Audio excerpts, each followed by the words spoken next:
Life Management Science Labs would like to acknowledge that we live and produce this podcast on the traditional lands of the Wurundjeri people. We'd also like to acknowledge the traditional owners of the lands of our listeners and our international colleagues. We'd like to pay our respects to their elders, past, present, and emerging.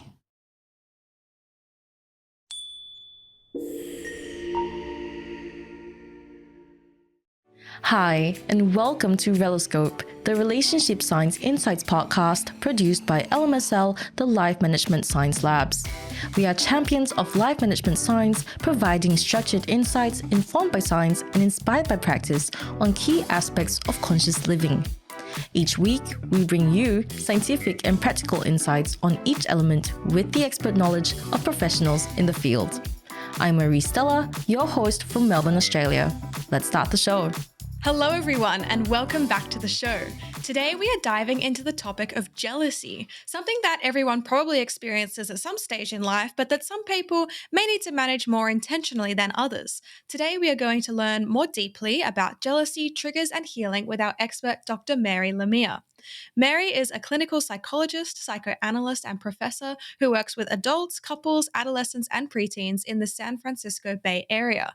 Extending psychological knowledge to the public has been her endeavor for many years. Her opinion has been sought in hundreds of television, radio, and print media interviews and discussions. And for nearly a decade, she hosted a weekly call-in talk show, KidTalk with Dr. Mary, on Radio Disney stations.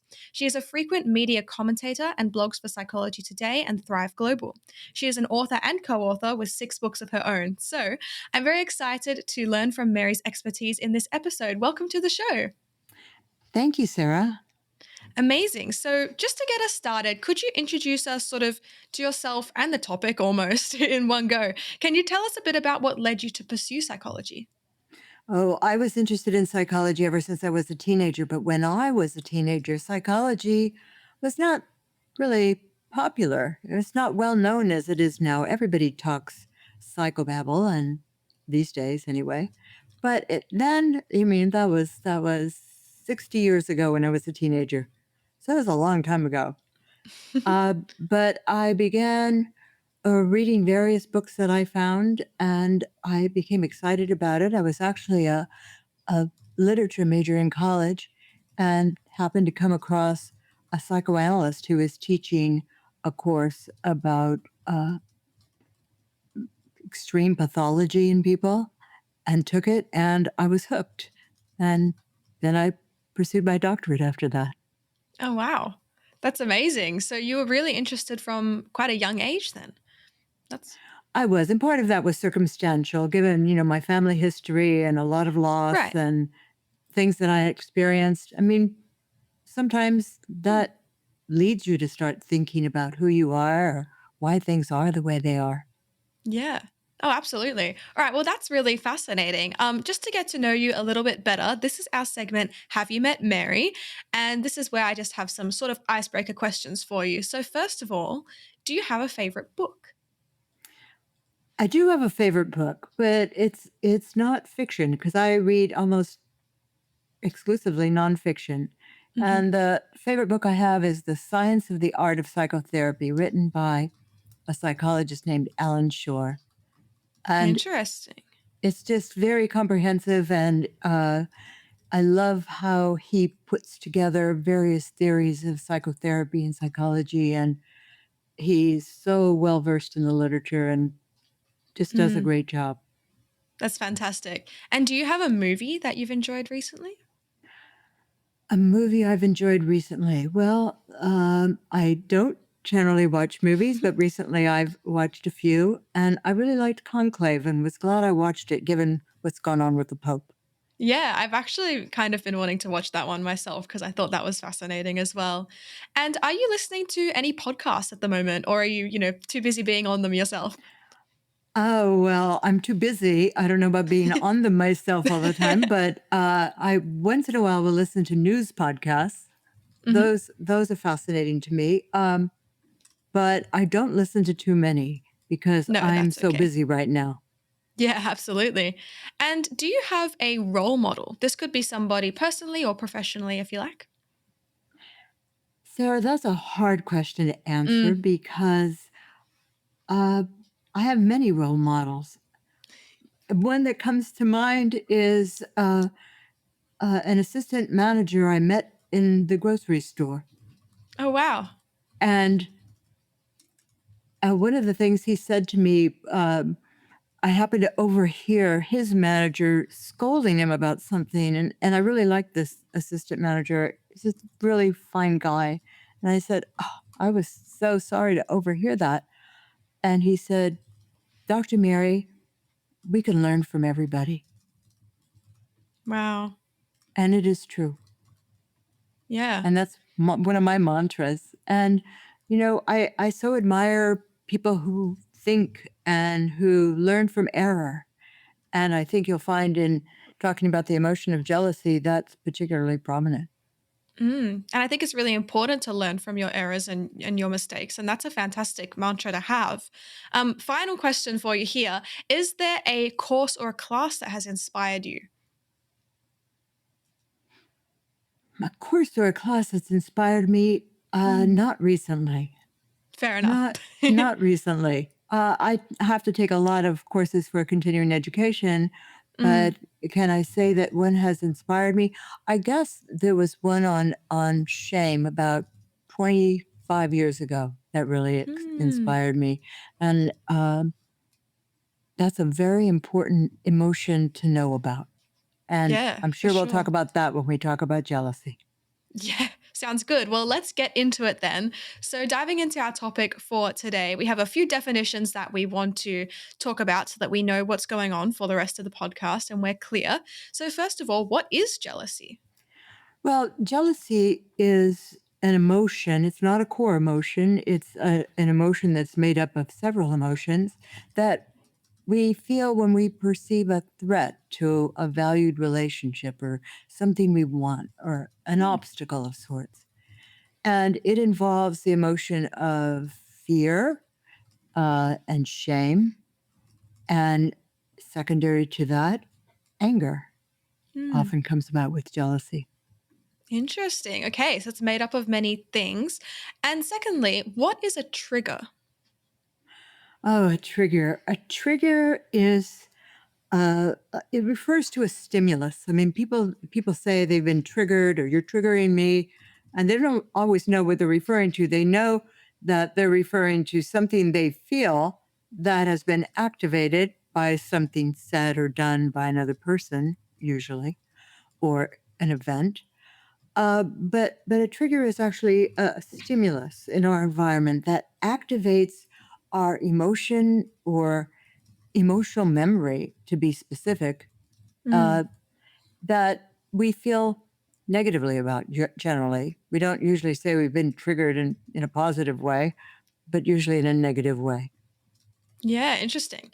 Okay, so do you think that jealousy differs from envy or possessiveness? Uh, well, jealousy and envy are very different. When Hmm. we are envious, we want something that somebody else possesses or has, or some quality uh, they have. When we are jealous, we fear that something will be taken from us by Ah. a third party. So jealousy usually involves a threesome, and envy is usually you and another person. Right, that makes sense. And how does possessiveness play a part in both of those? Well, possessiveness is not necessarily an emotion, it's more of an action. Yeah. It's what we feel in response, maybe to envy or jealousy. Mm, Uh, and we may become possessive as an action or right. in response to that. Right, that And makes how we sense. respond to an emotion is very important. I mean, people think they're stuck in certain responses to an emotion, and they're not. And that's a repeat cycle. If we could get ahead of that, then we win. Mm, interesting. So, how do you think that jealousy presents itself, either in our bodies or in our actions or something else that I haven't mentioned? Technically, jealousy presents itself when there's a rupture to another person's interest in us. Hmm. So think about interest. Interest itself is a very powerful emotion. When we are Mm. interested in something, we pursue it. When somebody's interested in us, they pursue us. So when there's a rupture to that interest and the other party's interest is going to somebody else, we feel it. And so Okay. people don't usually think about interest as an emotion, but that's what activates jealousy, isn't it? That rupture to interest. Now, can they be interested in their cell phone instead of us? Yeah. Can we be jealous of a cell phone? Well, I guess we can. When interest gets pulled toward what's on the phone or a message or a news item they're looking at, we feel the rupture. So it's when a rupture occurs. And that disruption, the jealousy or whatever it is we feel, shame is so big in jealousy, and I guess we'll get to that, makes us want to restore what we once had. There's a big element of shame that we don't usually think about it, and it is to restore a bond that was broken. So when a bond is broken and we feel shame, we are motivated to restore it. So if you're sitting in a restaurant and the new love you're sitting with is suddenly paying attention to somebody else, and they're really interested in that somebody else, or it sure seems so, we feel that rupture, and the shame that we feel motivates us to get their attention back. Now, we may not do a very good job of that. We may be motivated to stand up and walk out. That gets their attention back, but maybe not in such a positive way. Interesting. Okay, so going a little bit deeper now, can you explain what typically triggers jealousy in romantic relationships and what that might reveal about a person's emotional landscape or their past experiences? Well, again, what typically triggers jealousy in a romantic relationship is a rupture of any kind where the partner's attention is turned toward somebody or something else. Mm, And that's the bottom line. yeah. So I don't know anything else that would trigger jealousy Yeah. except when the attention is broken, when the interest is broken or ruptured. So if we could just think of it that way, then we're being very objective when it happens, and maybe we could do something about it, but we'll talk about that too. Right, that makes sense. So do you think that somebody being very jealous, says anything about perhaps a past experience that they've had? Could be. Mm, It could be. Though when you think about emotion gets activated often because of the warehouse of emotional memories we have. I mean, we have all this storage in our brain. So then when something in the present activates those file folders in our brain and says, whoa, you've been there before, better react. We often react the way we did before when it may not yeah. even apply. Yeah, Um, absolutely. so there are times when jealousy is activated when it's in the present, when it should be activated. When we feel an emotion because we're trying to tell ourselves something. That's all emotion is. Emotion is information. It is our insides trying to tell us that something is going on and we better pay attention. Emotion is like a spotlight that tells us to pay attention to whatever activates it. But Mm, how we pay attention and how we interpret it is based on those past memories. You're correct. okay. Cool. So, in your experience, how do you think, and we're going to get to shame here, how do you think that someone's culture or society might shape either how they tolerate or how they feel shame about jealousy? Well, think about it in evolutionary terms. That Hmm. way back in caveman days, if there was a rival you had, if jealousy was activated, then you would do something to get rid of that rival. And it was a Yeah. matter of survival to get rid of that rival. So, I mean, in a way, jealousy has a very deep evolutionary root to it.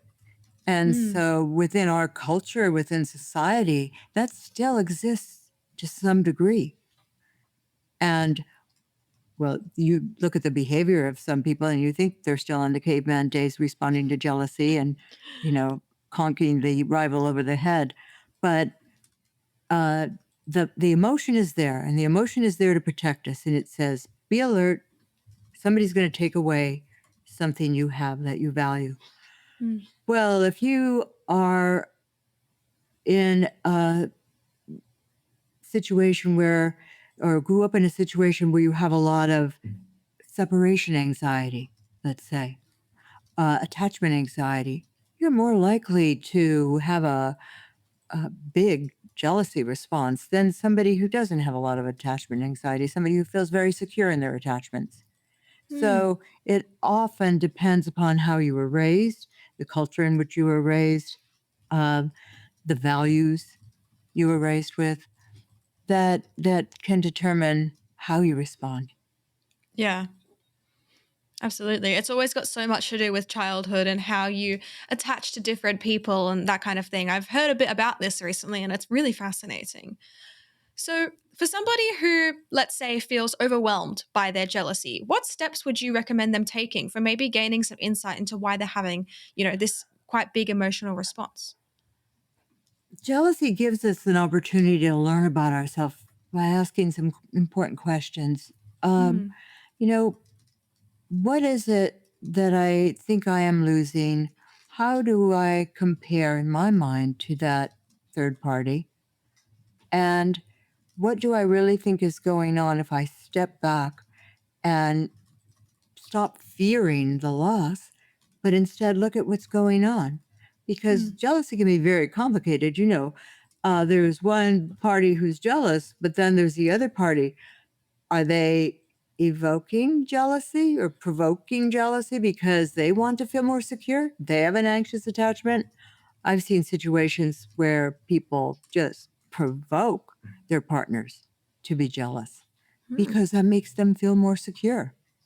And they are the very insecure ones. And so if their partner feels insecure, then they believe they won't go away. And that's a mistake to believe that too, because sometimes if you feel so insecure, you feel so terrible, you want to go away just to get rid of the feeling. Yeah. Jealousy makes us want relief, doesn't it? Yeah. Okay. That's really interesting. And I want to know what you think healing from jealousy looks like in your experience. Well, I think we have to look at how much is us, how much is the other person, how much is the situation. If we look at ourselves, what threats of loss or abandonment have we had in our life? And uh, what do we think of ourselves? And what do we think of the other person? And what do we think of the rival? And are we jealous because we think our rival has something we don't have? Well, what do we want for ourselves that that other person has? And how can we improve ourselves rather than hate the other person, hate the third party? Because it doesn't do any good to hate the third party. I mean, they don't care. I mean, they're a third party and they may get what you have. But Yeah. we should take a look at, is there something that person has that we feel we don't? And how can we get that for ourselves, whether it's a Yeah. quality or whatever it happens to be? So it's really tapping into something that you lack, that you recognize that somebody else has that and you're lacking in that. And so maybe you start to feel insecure about that. Is that kind of what you're saying there? And then we can discover how to Or how to fulfill that. we don't value ourselves as highly as we should. Right. That's a question to ask yourself. Are you valuing yourself highly, or do you think you're nothing and this person's just going to run away with somebody else? Mm. So could it So the get problem is not yeah. valuing oneself. So do you think it could get to the point of, seeing this rival and thinking and valuing them like too highly or more highly than we really should Oh, because we're so absolutely. insecure? Yeah. Absolutely. That happens all the time Mm. where the rival is overvalued. And I mean, this may not hold for everybody, but I often say if somebody doesn't want you and they want somebody else, why would you want them? It really may have nothing to do with you. Yeah. So take a look at what you're valuing. You're valuing a person who doesn't have interest in you, if that's the case. And would you really want that? You could fight hard for somebody, but why would you want to be with somebody who doesn't value as much as value you as much as you want them to value you, or at least enough to not stray? Yeah. Interesting. Okay, I'm learning a lot today. This is actually really fascinating. So, what role do you think that therapeutic interventions might play in transforming jealousy into something that's an opportunity for growth, for example? Well, therapeutic interventions allow people to look at themselves in a more objective way, at Mm, least slow down and take a look. And that's what we need to do when we're jealous, whether we have a therapist or not, is slow down and look at what we're feeling. And jealousy often makes a person retreat and feel so quietly lonely. And rather than just stay stuck in that place, how about looking at yourself and looking at who you are and um, again, what experiences of loss and abandonment have you had that may be coloring this experience of jealousy? Um, and how much do we value ourselves? To take a look at that. Often people have these little secret pockets of devaluing themselves that they don't look at because they're places of shame. mm. It's And really all shame makes come us want to hide. Yeah. It's really all coming back to that value, isn't it? And I find that fascinating because so many people, especially in today's society, for whatever reason, have so many insecurities. And so it can be really hard to value yourself. So I find it interesting that the conversation keeps coming back to that point and that that's really important. Well, if we look at our responses to shame and shame anxiety, we could really learn a lot. Hmm. There are 4 responses to shame or shame anxiety that we feel in an experience of jealousy. And those responses go along the lines of attacking oneself. Oh, I'm no good. That's why he's not paying attention to me. Attacking the other person. Oh, that other person is really a jerk. And why is he interested in her? Uh, Withdrawal, going away and just kind of hiding out, maybe not speaking to your partner for a while, just withdrawing, Mm. putting the covers over your head, not wanting to deal with it, or avoidance. Avoidance responses can be lethal. Um, Drinking, Mm. shopaholism. There's all kinds of avoidance responses. Doing risky behaviors, um, meeting up with a lot of other people just to avoid feeling bad about yourself. A patient once told me, whenever I go into a bar, I realize all these other people are suffering from a broken heart. Maybe not, Mm. but that was her projection. Yeah. Interesting. Okay. Well, thank you for sharing, those four responses to shame. That's really interesting. And I didn't know about those. So I'm glad that There's you one more, you brought though, that up. that's an adaptive response to shame, Mm-hmm. and that is learning. Ah, of course. And Mm. so we just sit tight and accept our feelings and don't feel shame about feeling shame and take a look at ourselves. Yeah. And that is the problem with shame. We're ashamed of shame. Yeah. So it's hard to take a look at yourself when you feel shame. It's hard, it's one thing to go to a friend and when you're really jealous in a relationship, to go to a friend and say, "Oh, I'm really jealous. I'm really ashamed. I feel so bad about myself. I feel inadequate. I feel little and small. I was humiliated," versus being really angry, especially at the third party, Mm. and spending your time with your friend putting them down. Yeah.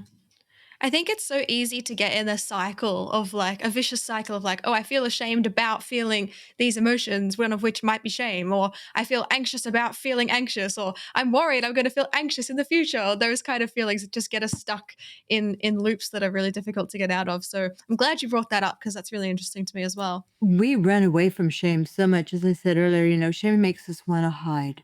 Mm, And so if we could only just stay in the present, stay with our feelings, then we could understand what that shame is all about.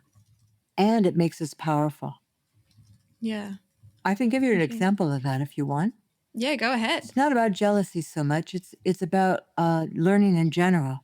Hmm. When you think about people, especially from Asian cultures, they're masterful at learning from shame. Mm, Um, if I give one of my graduate students corrections on a paper, if they're from an Asian culture, they send me back a response that says, "This is what I learned from your corrections." And they mm, list all of the learning that took place. Whereas from my culture, you often get a defensive response like, yeah. "Why didn't you tell me what you liked instead of what was wrong?" Something like that. Mm, We learn from the time we're very little to be able to tolerate shame and learn from it or not. mm. Interesting. That is fascinating. I've never thought of it like that of, you can either learn from this and there's like different responses or you can be defensive about it. And I think Exactly. That's you're so putting it right. I just never precisely. thought of it like that. Yeah. Interesting. So another question for you here about, being in a relationship, for example. What makes jealousy so difficult to talk about or admit to when you're in a relationship? Because obviously you're trying to maintain trust and emotional safety, so it can be a difficult topic, I suppose. Well, it becomes more difficult if the person you're involved with is stuck on the idea that you're jealous. Mm, And that makes jealousy a crime, doesn't it? A mhm. sin. Jealousy is a bad thing. You're jealous, and that's bad. Versus the partner asking questions about it. What did I do that made you feel so anxious about our relationship? You Mm, Why can't we step back and not be so defensive as you say? If only mm. both parties can step back, the jealous party and the one who's provoking the jealousy. If we could look at ourselves and look at our interaction, you know, relationships don't get stronger because everything is going right. Relationships, the strength of a relationship can be seen in how well people repair ruptures. Mm. And relationships get stronger when people are able to look at themselves and repair those ruptures and understand what happened. The worst thing you could do in a relationship when there's a rupture is to say, "Oh, let's just forget about this fight and go on." Well, you don't learn anything and it's still Yeah. there. Like people have memory. So that gets stored away in those files in your head and comes up the Mm, next time. We can't yeah. just move on. But if we can learn to repair ruptures in a healthy way, we have a strong relationship. Yeah. No, that's absolutely true. I love what you say about, the strength of a relationship is seen when there is a problem or an issue that comes up or a rupture, as you were saying.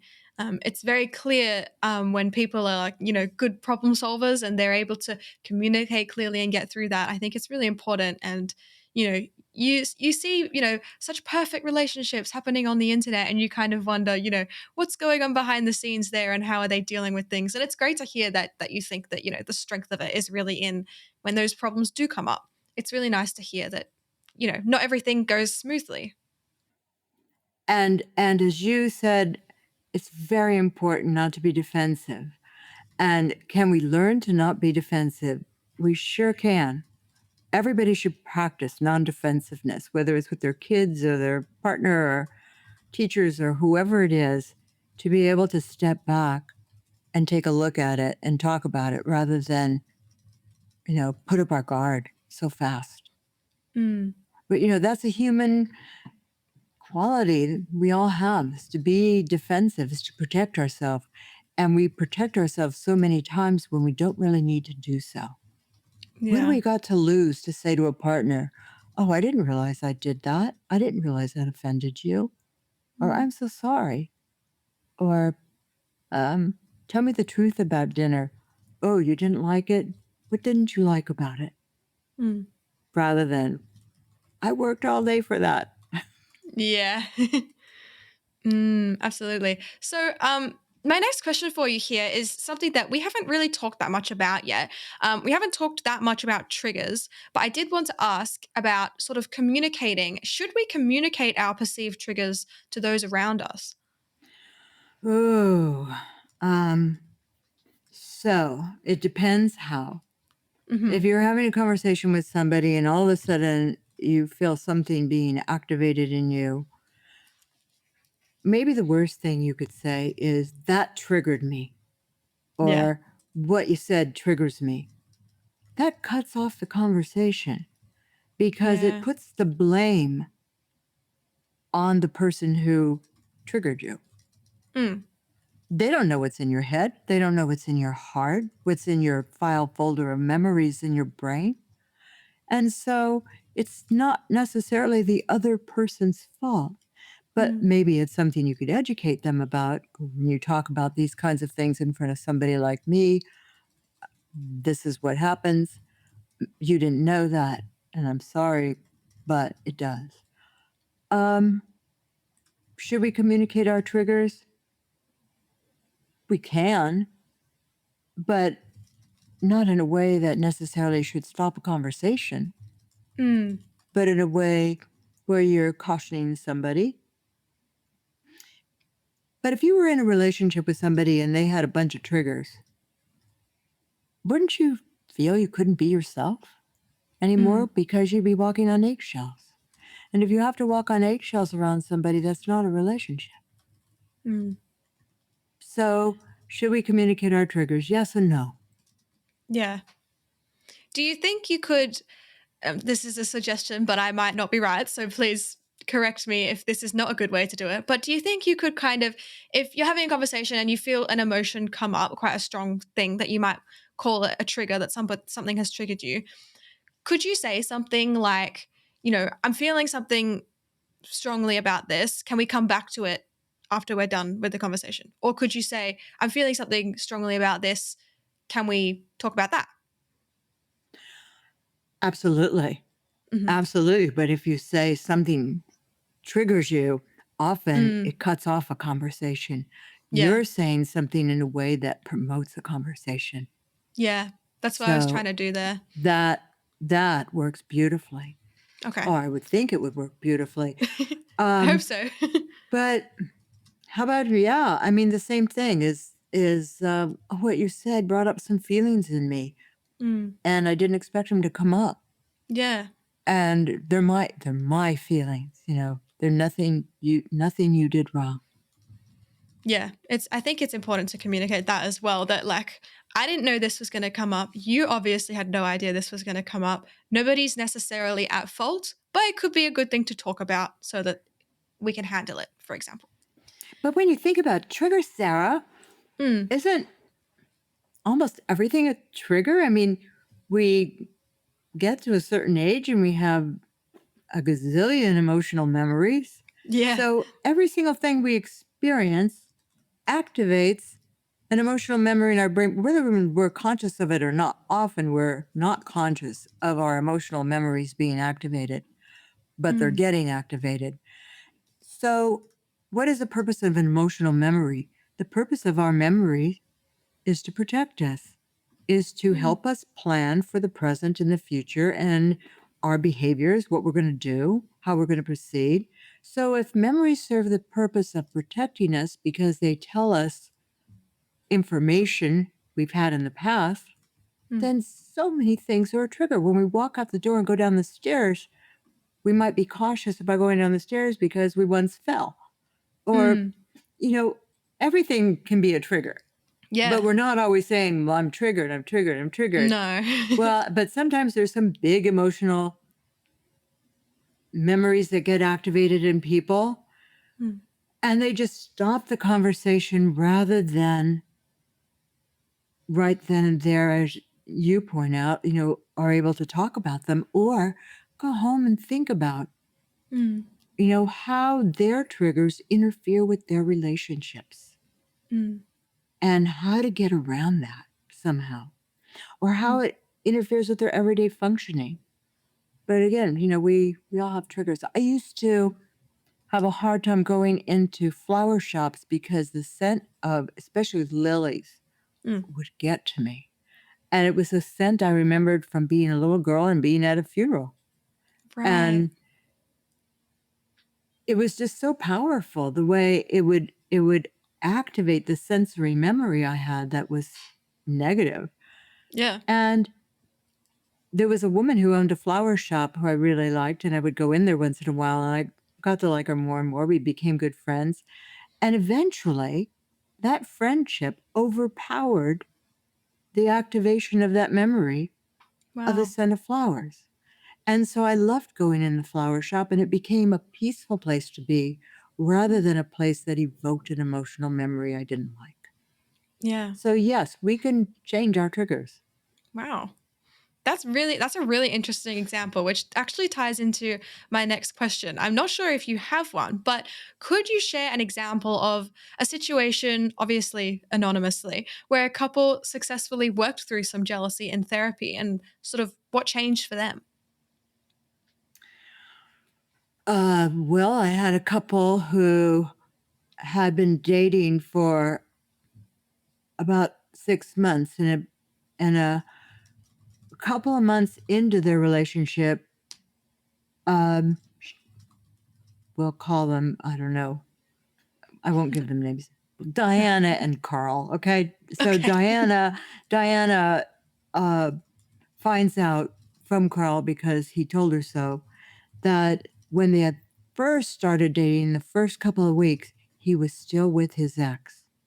Mm, And he would still see her from time to time because she would call and ask him to help her with things like mm, uh, getting a new profile for a dating site, putting that mhm, together. I don't know why his ex would want him to help her with the profile for a dating site, but it mm. seemed like a manipulation to me to see him and to make him jealous. Yeah. But he wasn't jealous because he thought she was over it. But his Mm, partner had a serious reaction to that, which he called jealousy.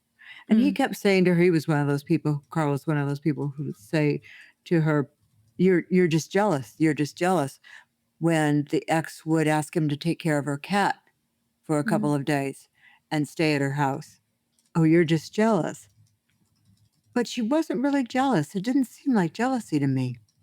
What it mm, seemed like was that she was disappointed in him and mm, couldn't say so. So it came out as her agitation about him doing things for her or with her, even having dinner with her, evoked that response. But she didn't think he was going to go away or go back with his ex. mm, She thought he was kind of cruel to his mm, ex by making her jealous, by by having this other relationship, her, and acting like he would never go back with the ex, mm. but still hanging out with her was cruel in her mind. And Yeah. in my mind, it kind of was. Yeah. But what she was able to finally express, which she hadn't, was her disappointment in him. It wasn't about the ex and her jealousy. It was her disappointment that he was kind of teasing the ex by hanging around her. Mm, And he was able to convey how much guilt he had about hurting the ex. And so that's why he continued to hang out with her or take care of her cat or do whatever he was doing. yeah. Um, so we were able to take a look at his guilt and at her disappointment in him. Mm. That's really interesting, and I think that's really the value of going to see a therapist or a counselor, whoever it happens to be. It's really helpful because you might go in thinking you're feeling one thing or just feeling pent up and not sure what's going on. And you slowly are able to sort of tease out the emotions and like actually figure out what you're feeling instead of, having some confusion around it, for example. I think that's a great example of that. Mainly because in a therapy situation, for the most part, not always, Mm. people have to step back and sit there Mm. and not erupt Yeah. and take a look at themselves. Mm. But for the most part, that kind of therapy is just mastery of the obvious to the therapist eventually, but maybe not to the people there. And people are really relieved. The other thing that gets pointed out in jealousy situations is the shame involved. And in this case, she felt the shame of disconnection from her partner, not jealousy. It was a different kind of shame. Like when you're disappointed in somebody, you want to go away, and that Mm. hurts. It's Yeah. a letdown. And his shame for hurting somebody else Mm. and hurting his partner too. So Yeah. accusing her of being jealous buried his shame and guilt. Right. So far, this episode has been absolutely fascinating, and I have a few more questions for you. But I have honestly learnt so much. I want to move now to our practices and habits I segment, which wish is you had where an example for us. an example. Let me think. An example of someone successfully working through jealousy. That would be Or somebody fascinating. not. Or somebody not. This could be true. Honestly, I'm glad that I don't have an example of somebody not. Good. I want to ask you, what is a habit that somebody could practice to help manage their jealousy? Manage their jealousy. Mm. Or how do we manage any emotion? Yeah, could be that too. Usually, the first thing we have to do is accept what we feel. This is what I feel, and it's okay to feel what I feel because this is what my warehouse of emotional memories is telling me to feel to protect myself. So I feel jealous. I believe I'm going to lose something of value to me. Okay, so then what do I do with that? And there's other emotions you may feel. And so you keep looking at, what is it I feel? Why might I be feeling this? And can I just accept what's going on here and take a look at it without other motives interfering, like trying to keep this relationship going? In trying to keep a relationship going, we strangle it. So we have to be careful that we objectively look at ourselves and the situation. Sometimes jealousy can teach us a lot because when we can look at ourselves, we can take a look at the same time at what we accept in ourselves and what we don't accept, what we think are our flaws, how we can improve, who we want to be in the world. Because jealousy makes us ugly. It's not a pretty emotion. Mm.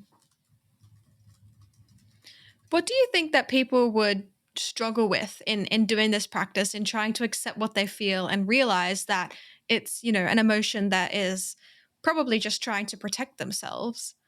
What challenges will come up?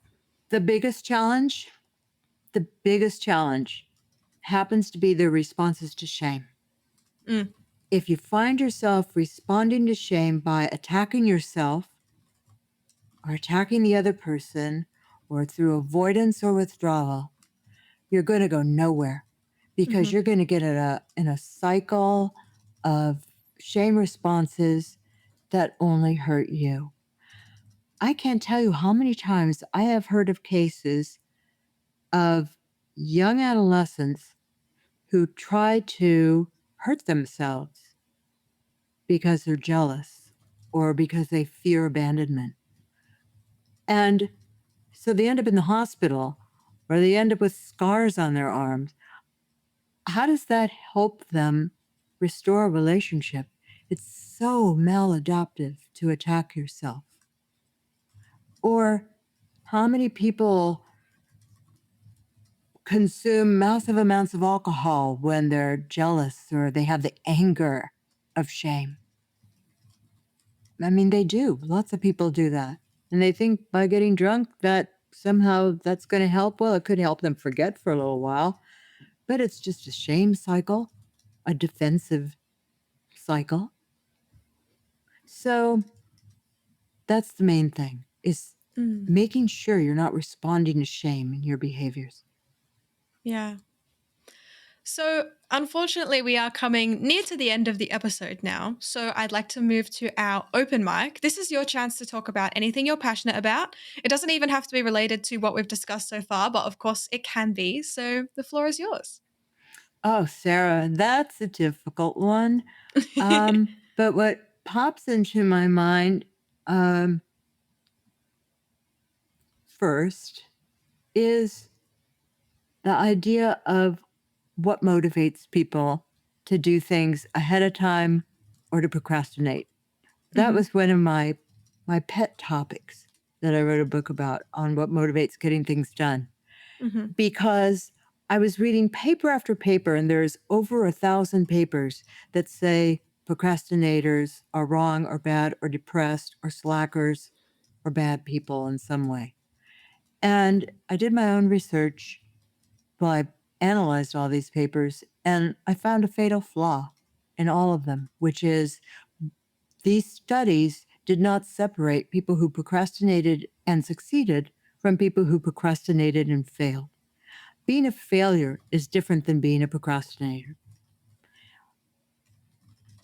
The most highly successful people I studied for that project were the procrastinators. And I hate to say that because I'm not a procrastinator at all. I'm very task-driven. When I see something that needs to get done, I've got to do it because I can't get it off my mind. It bugs me. You know, it's when anxiety is activated to do something. And procrastinators don't have anxiety about a task. They have anxiety about the clock, about a deadline. And so it has to get close to a deadline for them to be activated to do a project, let's say. They do things right now. I mean, they do a lot of things right now. But for the most part, in a lot of big things, they wait until a deadline, because a deadline activates their emotion, and the emotion triggers their interest and motivates them to get it done. Yeah. So I hated to vindicate all procrastinators in that book, but I did. And I find they're very, very fascinating to study. So if you know any procrastinators, they're off the hook. If they procrastinate and succeed. And most of them do. Most of them do. Failures are not procrastinators necessarily. Interesting. They may look like they're procrastinators, and they may say they procrastinate and that's why they fail, but that's not why. That is really interesting. And I'm glad that, you found something that you were so passionate about and that you were able to make a book about it. And that is really interesting. And I'll try and make sure that we get that book linked in our show notes so that people can have a look for themselves. So speaking of, we do have to conclude our episode for today. But if our listeners want to find out more about you and what you do, where should they go? Best place is my website, marylamia.com. Amazing. And I will make sure that is linked below in the show notes so that people can have a look at what you do. And I just want to say again, I've learned so much from you in this episode. So thank you so much for joining us. It was delightful to talk with you, Sarah. Amazing. And to our audience, thank you so much for tuning in. I hope you've learned just as much as me, and we'll catch you in the next episode.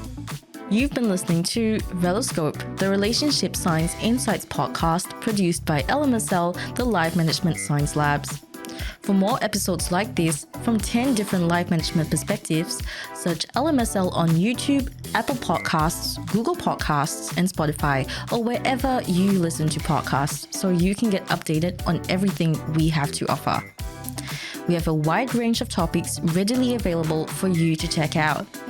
If you enjoyed this episode, please consider rating our show, sharing it, and subscribing to our channel, as it helps us grow and bring you more quality resources. More of our work can be found on our website at re.lmsl.net, where you can join our movement. I'm Marie Stella. Thanks for tuning in.